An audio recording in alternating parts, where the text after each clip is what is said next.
foi em 2016, eu ganhei um bônus, acho que eu comprei um treinamento, fiz a inscrição no treinamento do Jerônimo Temer e ganhei o bônus ali do lançamento espartano. Aí eu comecei a te acompanhar ali na rede social, fui um pouco ali, você usa um termo ali, né? Demorei um tempo para seguir, então em 2016 eu conheci o Érico, 2019 que eu comecei a dar mais atenção e eu comecei com meus lançamentos. Então, durante esse tempo ali eu acabei não tendo muito olhar para o digital como um todo, tá? Então o digital ele não ficou claro nas minhas vistas, assim, no meu mundo. Acho que tem dois pontos. Eu vou falar o que me parava e eu vou falar o motivador, tá, Érico? Então, o que me parava é que nessa carreira SAP é um mercado bem aquecido, um mercado que tem uma empregabilidade alta e tem uma remuneração alta comparado com outras porções do mercado de TI ou outras porções. Do meu nível, é de 15 a 20, 22 mil reais, assim, uma remuneração.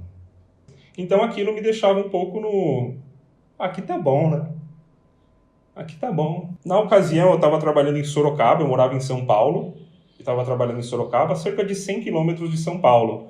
E minha filha tinha 6 meses de idade, 6 meses ali. Então, eu saía de manhã, ia para Sorocaba, voltava, tinha dia que eu ficava remoto também, até que teve um dia que eu saí de manhã, e essa foi a primeira vez, então foi muito chocante assim para mim. Eu saí pela manhã, saí de São Paulo, cerca de 6, 6 e meia da manhã, peguei o carro, peguei estrada, 100 quilômetros até Sorocaba, voltei à noite, saí de manhã, minha filha estava dormindo, voltei à noite, minha filha estava dormindo também. E aquilo para mim foi como foi a primeira vez, foi muito forte aquilo para mim. Eu falei, poxa, eu saí de casa, fui para um lugar longe, um lugar que eu não estava confortável.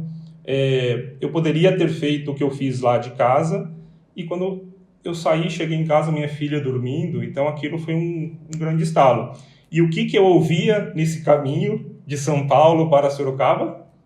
O podcast. Então, o trânsito de São Paulo, para mim, assim, quando eu pegava saindo do centro até chegar na rodovia, para mim era light, porque eu tinha um podcast. Então, tinha dias que era o podcast Faixa Preta ou outros podcasts, então eu consegui ressignificar o meu momento no trânsito, assim, absorvendo o conteúdo.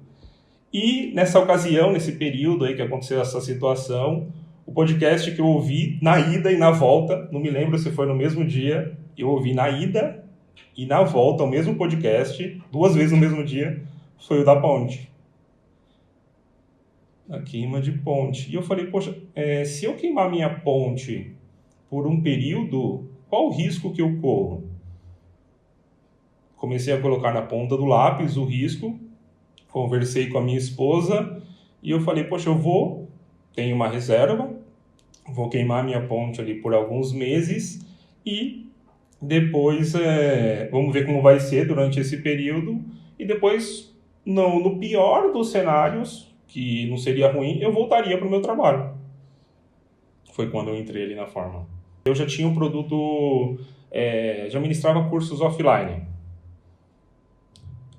Só que eu dependia muito de ministrar esses cursos entre as empresas me contratarem, as empresas fecharem turma. Então, Fábio, tem curso no próximo mês. Então, eu não era o detentor do curso, de certa forma. Eu era o instrutor que era contratado para, se tudo desse certo, eu iria ministrar o treinamento. Então, durante muito tempo, eu ministrei treinamentos no Brasil e quando eu fui para o digital, eu fui para uma carreira mais independente, vamos dizer assim. Meu primeiro lançamento, eu acho que foi 2 meses assim depois, eu fiz um lançamento, 1 mês eu acho que depois, eu fiz um lançamento relâmpago, porque como eu tinha base já de alunos, já tinha uma credibilidade, uma autoridade, qual que foi a minha... E já estava começando ali treinamentos online, né, um pouco antes da pandemia ali, e qual que foi a minha visão? Eu criei uma versão, como se diz, 2.0 do treinamento. Então, para quem fez ali o treinamento offline comigo, presencial, eu fiz uma proposta para a nova versão do treinamento, fiz o relâmpago, então foi muito bacana, deu muito bom. Aí fiz esse relâmpago e veio uma motivação enorme, assim. Eu falei, pô, existe, o digital é verdade. Foi 72, num semente. 72 mil. Eu não investi também, Érico. Não investi. Primeiro clássico ali, em meio à pandemia. Maio de 2020. Ele foi uma quebra de padrões, assim, para mim. O medo não, a crença de se expor, gravar vídeos, fazer distribuição. Então, eu diria que, acima de tudo, o primeiro lançamento clássico foi um divisor de águas profissional na minha vida. Em termos de resultado, foi 212 ali em 7 dias. 212 mil reais. Esses dois lançamentos foram sozinhos. Eu ia para minha família, conversava com meus amigos, conversava às vezes no café, e você não encontrava pessoas para ter esse tipo de diálogo, assim. Você fala, poxa, tô me sentindo estranho, assim, então eu não tinha com quem conversar. Então, com quem eu conversava era com meu irmão. Meu irmão, eu falava um pouco para ele, assim, como que era o digital, para onde eu estava indo. Aí, quando vai passando o lançamento, aí você... É interessante, né? Você libera ali o CPL1, aí você vê que tá tudo casadinho, enviou as mensagens aqui e ali, rodou bem. Aí você fala, pô, tô dominando essa parada, viu?